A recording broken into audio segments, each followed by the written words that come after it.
কাঁচা বরই দিয়ে যে এত মজাদার একটা মাসালা আচার তৈরি করা যায় তা কিন্তু অনেকেই জানে না। হ্যালো এভরিওয়ান, আসসালামু আলাইকুম।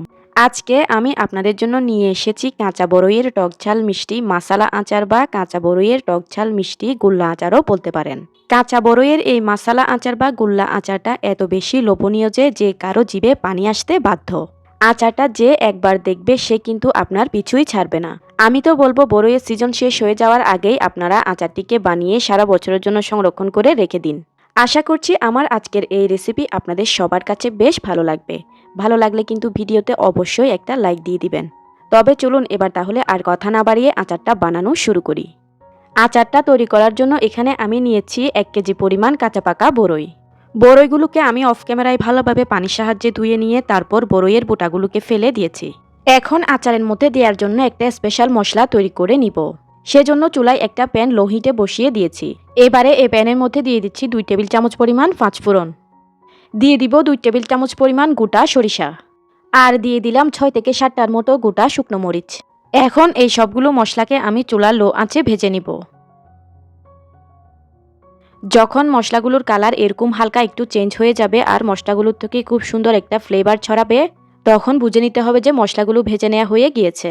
আমার এগুলো ভেজে নেওয়া হয়ে গিয়েছে। এবার আমি এগুলোকে চুলা থেকে নামিয়ে ভালোভাবে ঠান্ডা করে নিয়ে তারপর ব্লেন্ডারের সাহায্যে গুঁড়ো করে নিব। এবারে চুলায় একটা প্যান বসিয়ে দিয়েছি। এখন আমি এই প্যানের মধ্যে সবগুলো বরইকে দিয়ে দিচ্ছি। এবারে এই বরইয়ের মধ্যে আমি দিয়ে দিচ্ছি 1 কাপ পরিমাণ পানি। এখন প্যানের ঢাকনাটা লাগিয়ে দিয়ে আমি এই বরইগুলোকে খুব ভালো করে সিদ্ধ করে নিব। আর কিছুক্ষণ পরপর এভাবে ঢাকনা খুলে বরইগুলোকে একটু নেড়েচেড়ে দিতে হবে। তা না হলে কিন্তু বরইগুলো প্যানের তলায় লেগে যেতে পারে।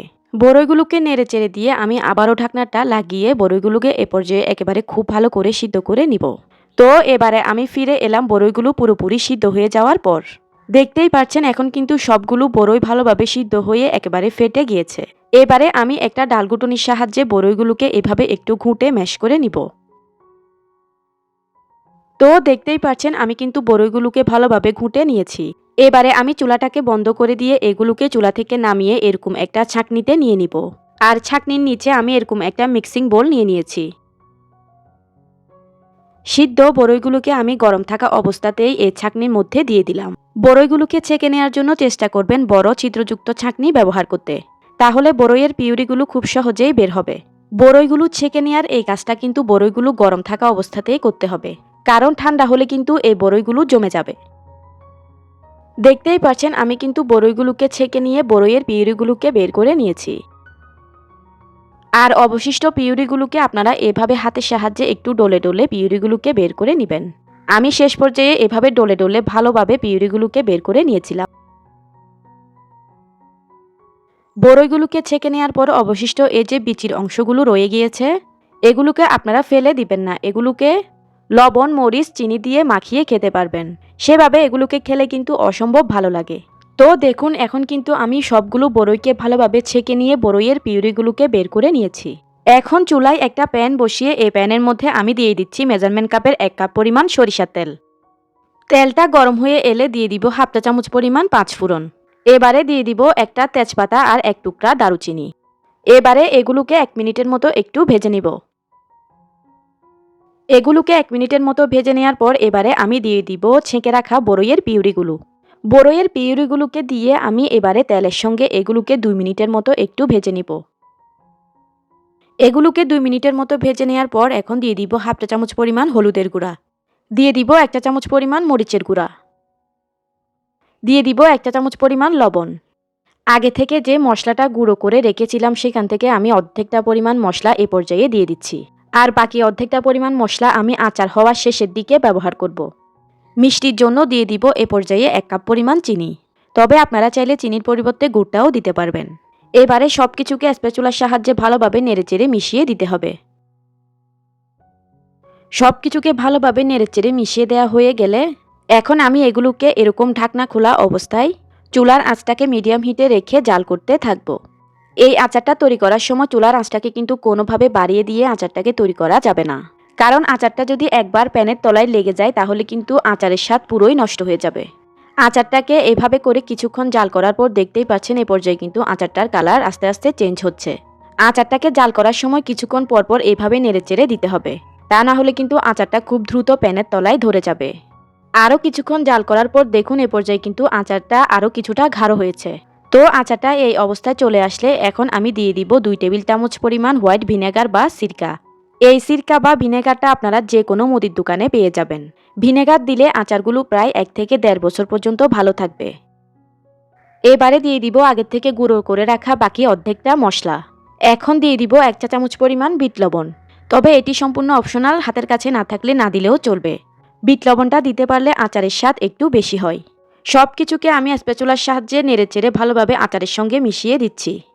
মিশিয়ে দেওয়ার পর এবার আমি আচারটাকে জাল করতে থাকবো ঠিক ততক্ষণ পর্যন্ত যতক্ষণ না আচারটার মধ্যে খুব সুন্দর একটা কালার আসছে আর আচারটা প্যানের গা ছেড়ে উঠে আসছে।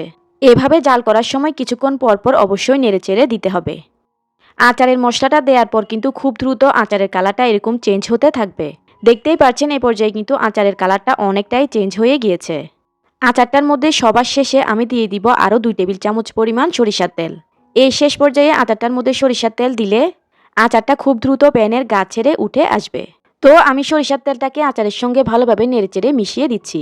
সরিষার তেল দেওয়ার পর আর 2 থেকে 3 মিনিটের মতো আচারটাকে চুলায় জাল করার পর দেখা যাবে যে আচারটা খুব সুন্দরভাবে প্যানের গা ছেড়ে উঠে আসছে। আরও 3 মিনিট মিডিয়াম আঁচে আচারটাকে জাল করার পর এ পর্যায়ে দেখতেই পাচ্ছেন যে আচারটা প্যানের গা ছেড়ে উঠে আসছে। এই লেভেলে চলে আসলে বুঝে নিতে হবে যে আচারটা তৈরি হয়ে গিয়েছে। আর এ পর্যায়ে কিন্তু আচারটাকে একেবারে শুকিয়ে ঘন করে নিতে হবে।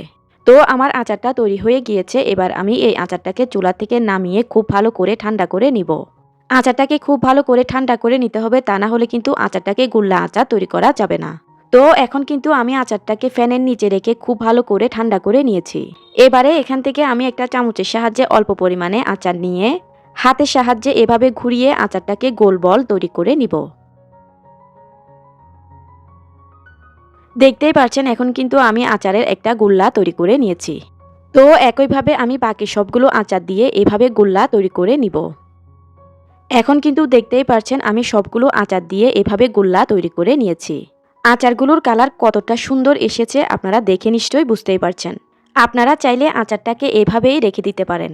এভাবেও কিন্তু আচারটা অনেক বেশি লোভনীয় হয়েছে। তবে আমি এই আচারটাকে আরও বেশি লোভনীয়, টেস্টি, আকর্ষণীয় করার জন্য এখানে আমি আরও একটু কাজ করব। তো সেজন্য একটা বাটিতে আমি নিয়ে নিচ্ছি 1/4 কাপ পরিমাণ চিনি। এবারে এই চিনির মধ্যে দিয়ে দিচ্ছি 2 টেবিল চামচ পরিমাণ চিলি ফ্লেক্স। আমি শুকনো মরিচকে একটা শুকনো খোলায় তেলে নিয়ে এভাবে ব্লেন্ডারের সাহায্যে আধা ভাঙা করে গুঁড়ো করে নিয়েছি। দিয়ে দিচ্ছি 1 টেবিল চামচ পরিমাণ আগে থেকে গুঁড়ো করে রাখা সেই আচারের মশলাটা। দিয়ে দিচ্ছি 1 চা চামচ পরিমাণ বিট লবণ। এবারে এই সব কিছুকে খুব ভালো করে চামচের সাহায্যে মিশিয়ে দিচ্ছি। মিশিয়ে নেওয়া হয়ে গেলে এবারে আমি গোল্লা আচারগুলোকে একটি একটি করে নিয়ে এই চিনির মিশ্রণের মধ্যে ভালোভাবে গড়িয়ে নিব। চিনির মিশ্রণের মধ্যে এখন খুব ভালো করে আচারটাকে কোট করে নিতে হবে। আমি ভালোভাবে কোট করে নিয়েছি। এখন দেখতেই পাচ্ছেন আচারের লুকটাই কিন্তু চেঞ্জ হয়ে গিয়েছে। আমি বড়ইয়ের সবগুলো গোল্লা আচারকে এভাবে চিনির মিশ্রণের মধ্যে কোট করে নিচ্ছি।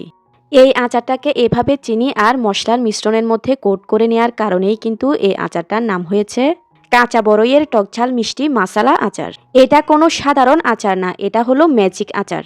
কারণ যখনই আপনি এই আচারটা খাওয়া শুরু করবেন আপনি শুধু খেতেই থাকবেন। বিশ্বাস করুন ভিউয়ার্স, এই আচারটা এত বেশি ইউনিক আর এত বেশি মজা হয়েছিল যা মুখে বলে শেষ করা যাবে না। তৈরি করে ফেললাম খুবই সহজে কাঁচা বড়ইয়ের টকঝাল মিষ্টি মাসালা আচার। কাঁচা বড়ইয়ের এই মাসালা আচার বা গোল্লা আচারকে যদি আপনারা সংরক্ষণ করতে চান তাহলে এ পর্যায়ে আচারগুলোকে একটা শুকনো কাচের বয়ামে ভরে রেখে দিবেন।